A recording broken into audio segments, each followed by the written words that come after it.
So, Hoppers is the latest animated film from Pixar, and this seems like the type of movie that would write itself. I mean, in the early exposition of explaining robot animals used to study animal habitats, the inquisitive Mabel, voiced by Piper Curda, remarks that this is just like Avatar, and her professor bites back by saying this is nothing like Avatar, and thankfully she is right. This is not like Avatar. It's not even like a simplistic episode of Captain Planet. In fact, I'm sure like some people would say, oh, it seems like, like Fern Gully. In truth, it's actually much closer to Princess Mononoke in the conflict. It's a very daring plot, but it still has a lot of that razor-sharp wit that some of Pixar's best productions have. Now, the early scenes do a good job of suggesting something bigger in this story.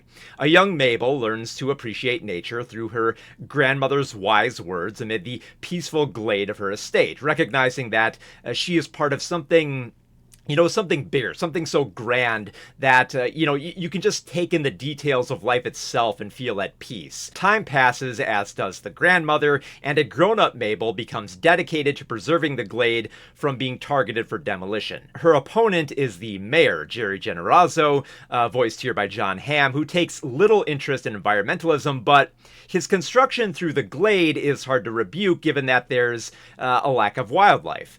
Mabel's only hope to keep the glade free of a freeway is to lure a beaver back to the area. Now, Mabel's professor has developed a technology that uses robot beavers piloted by a human mind to better understand wildlife, which might be the perfect way to find the missing mammals and restore the glade. The wheels being spun here seem pretty familiar. I mean, Mabel's exploration of the woodlands has the expected exuberance that comes with first understanding the language of animals. Now, where the film becomes more intriguing is when she meets the Beaver King, King George, who takes a very easygoing approach to managing a collective of animals that might work together, but also still eat each other. The Beaver King naturally assumes that the human invasion is, well, just nature, but the story never presents itself that simply, turning what could have been a Lost World adventure akin to, Fern Gully into more of a War of Kingdoms. What made me love Hoppers was the detail and honesty that it embraced, where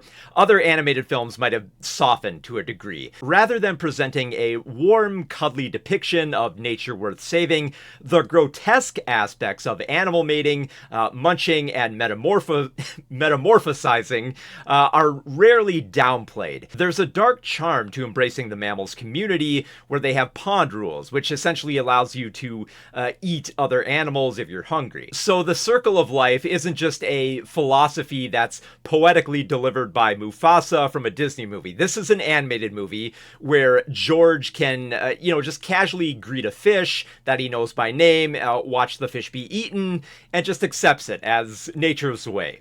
So I need to stress, the abundance of eaten and squashed wildlife is both amusing and perfectly in tune with the film's debate about interfering with nature and environmental harmony. Now, something that struck me most about this film was a familiar sensation carried over from Elio, which was essentially body horror. Now, just stick with me on this. So, Elio featured an ode to the planetary replacement clone from The Last Starfighter, presented in a manner that was somehow made even more horrific than it was in The Last Starfighter. Like, it was pretty creepy in The Last Starfighter, but in Elio, it was way more horrific. And Hoppers ends with a villain who undergoes a variety of bodily transformations and destruction, ranging from the slimy metamorphosis to the nightmarish scenes of robots ripping off their synthetic skin. I mean, now lest one think that the film is cynical in its dark humor and dire conflict, there's a genuine emotion that extends beyond the respect of our natural world. I mean, Mabel's connection with her grandmother is beautiful, and there are some tearful moments of recollection that hit at just the right moments, instead of just being present throughout. Finding peace within nature is such a powerful lesson, and it doesn't just come off hokey here. Given the grandma's appeal to a young Mabel who has a devotion to animals that she tries to harp on. And that desire for harmony also makes some of the harder resolutions easier to swallow as Mabel's journey progresses from being distrustful and rash to confident. And I found it fascinating how Mabel's learned declaration of teamwork and trust is questioned for being too fantastical, but then her response back is she essentially argues that the world doesn't have to be the way that it is if we choose to change it. Hoppers is just, it's Pixar perfection, with empathetic themes, gorgeous animation, and a witty romp that turns what could have been a standard environmentalist tale into something more meaningful and hilarious, in more ways than one. There's a good message here that can still feature a bounty of hilarity, more clever and intricate than just, the expected slapstick and CGI animated films that we've kind of all gotten used to. And I just love the overall messaging of the film about how we all live on this planet together. And it's a heartfelt mantra that rings true enough, despite